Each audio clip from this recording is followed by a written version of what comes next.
여러분 정말 어이가 없습니다. 오늘 새벽 추경호의 구속영장이 기각됐습니다. 국회를 군홧발에 짓밟은 그날 의원들이 담을 넘고 시민들이 군인들과 대치하고 포고령이 발표되고 국회가 봉쇄됐던 바로 그날 그 한가운데서 계엄 해제 표결을 방해한 중심인물 추경호 이 내란 공범의 영장이 기각됐습니다. 이게 말이 됩니까? 사법부는 왜 이런 폭탄을 기각했는가? 영장 담당 이정재 판사는 이렇게 말합니다. 혐의와 법리의 다툼의 여지가 있다. 여러분 국회 문이 봉쇄됐는데요. 군이 국회 입구에 서 있고 경찰이 의원들을 막아서고 야당 의원들이 국회 담을 넘어 들어갔고 국회 헬기가 저공비행하고 보좌진이 SNS로 국회가 습격당했다. SOS를 날리던 그날입니다. 그날 여당 원내대표였던 추경호는 회의 장소를 4번 바꿉니다. 국회 당사 이동 동선만 보면 표결하러 가는 것이 아니라 표결을 제대로 못하게 방해하는 것이 목적이었습니다. 그런데 이정재 판사는 이게 혐의와 법리의 다툼의 여지가 있다고요? 이건 다툼이 아니라 초등생들도 알만한 명백한 사실입니다. 그리고 그 사실은 온 국민이 봤습니다. 조희대 사법부는 스스로 내란 비호 세력임을 증명했다. 추경호 기각, 한덕수 기각, 박성재 기각, 내란 특검이 가져갔던 모든 영장이 한 명도 빠짐없이 기각됐습니다. 이게 우연입니까? 이게 법입니까? 이게 독립된 사법부입니까? 아닙니다. 이건 조희대 사법부의 명백한 정치적 메시지입니다. 우리는 윤석열의 내란을 인정할 생각이 없다. 내란에 연루된 자들을 법적으로 보호하겠다. 사법부는 권력의 우산이다. 조희대 대법원장 체제의 사법부는 지금 중립이 아니라 공범입니다. 사법부가 내란 사건에 대해 한 번도 책임을 묻지 않고 모두 영장을 기각했다는 것은 이미 스스로를 내란 동조 조직으로 선언한 겁니다. 영장 판사 이정재도 책임에서 자유롭지 못하다. 이번 기각을 결정한 사람은 서울중앙지법 영장전담 이정재 판사.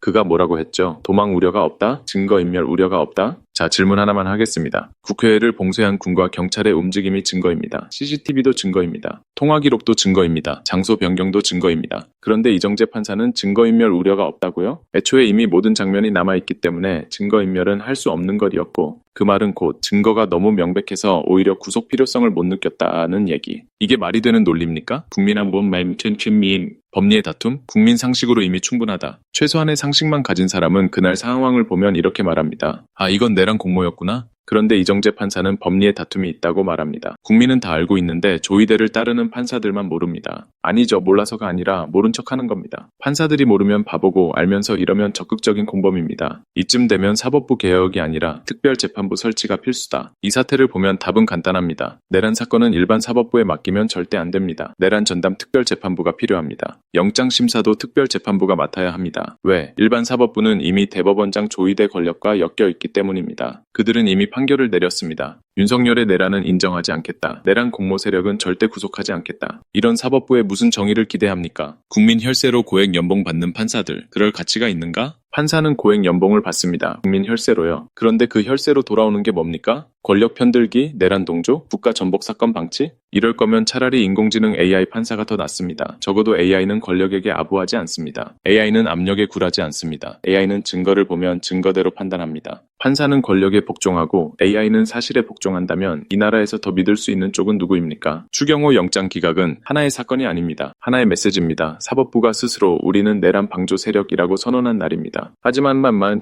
오히려 더 큰 책임을 떠안는 겁니다. 왜냐? 역사는 판사가 아니라 국민이 쓰기 때문입니다. 그리고 국민은 이미 알고 있습니다. 누가 내란을 일으켰는지, 누가 방조했는지, 누가 비호했는지, 누가 눈 감았는지. 오늘 사법부는 국민을 배신했습니다. 하지만 국민은 사법부를 용서하지 않을 것입니다. 이제 사법부의 독립이 문제가 아니라 사법부 스스로 정치 개입, 내란 동조 개입을 하지 못하도록 사법부를 개혁해야 합니다. 하루빨리 내란 특별재판부를 설치해서 영장심사부터 판결까지 국민 상식에 부합하는 정상적인 사법 시스템이 가동되도록 전국민적인 사법 개혁을 이루어야 합니다.